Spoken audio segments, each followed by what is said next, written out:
سلامونه ګرانو لیدونکو او اوریدونکو، وخت مو په خیر. ستاسو د جوړتیا او روغتیا په هیله.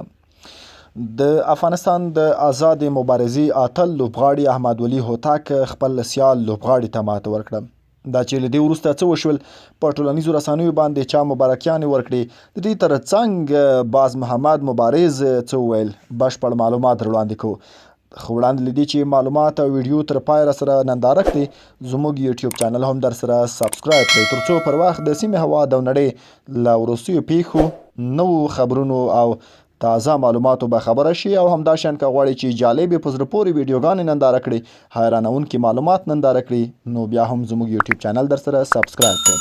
احمد ولي هوتک او د برازیلي سیال لیوناردو باربوس ترمنځ سیالي په کابل کې تیر ماخوستن تقریبا 9 بجې شاوخوا ترسره شوه، چې احمد ولي هوتک وکولی شول خپل سیال ته د لوبې په دویم راوند کې ماته ورکړي.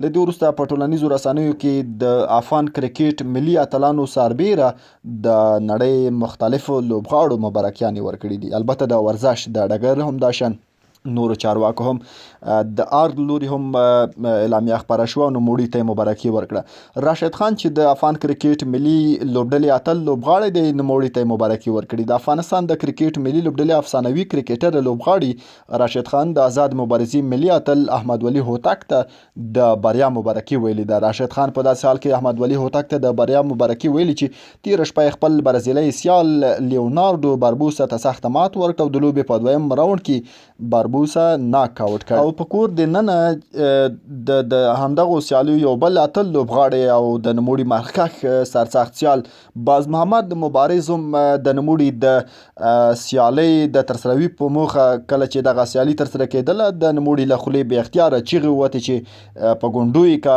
نو دغو چیغو په فیسبوک کې بېله ننداره جوړه کړه. په دې چیغه کې راته د تعصب او تبعیض د ختمېدو څرک ولګېده. یو وخت یو بل ته چیلنجونه ورکول او له یو بل د وینو ایستو په انتظار، خو اوس چې موضوع ملي ده، نو یو بل ته ټپونه ټکوري. نو دا هم په ټولنیزو رسنیو باندې ډیره زیاته مشهوره شوې وه چې د همدغه لوبغاړي سرسخت سیال چې په کور دننه چیلنجونه ورکول او نوموړي ته اوس مبارکي ورکړې ده. د نورو ښایسته ویډیوګانو او تازه خبرونو لپاره زموږ چینل در سره سبسکرایب کړئ. له لیدلو مو مننه.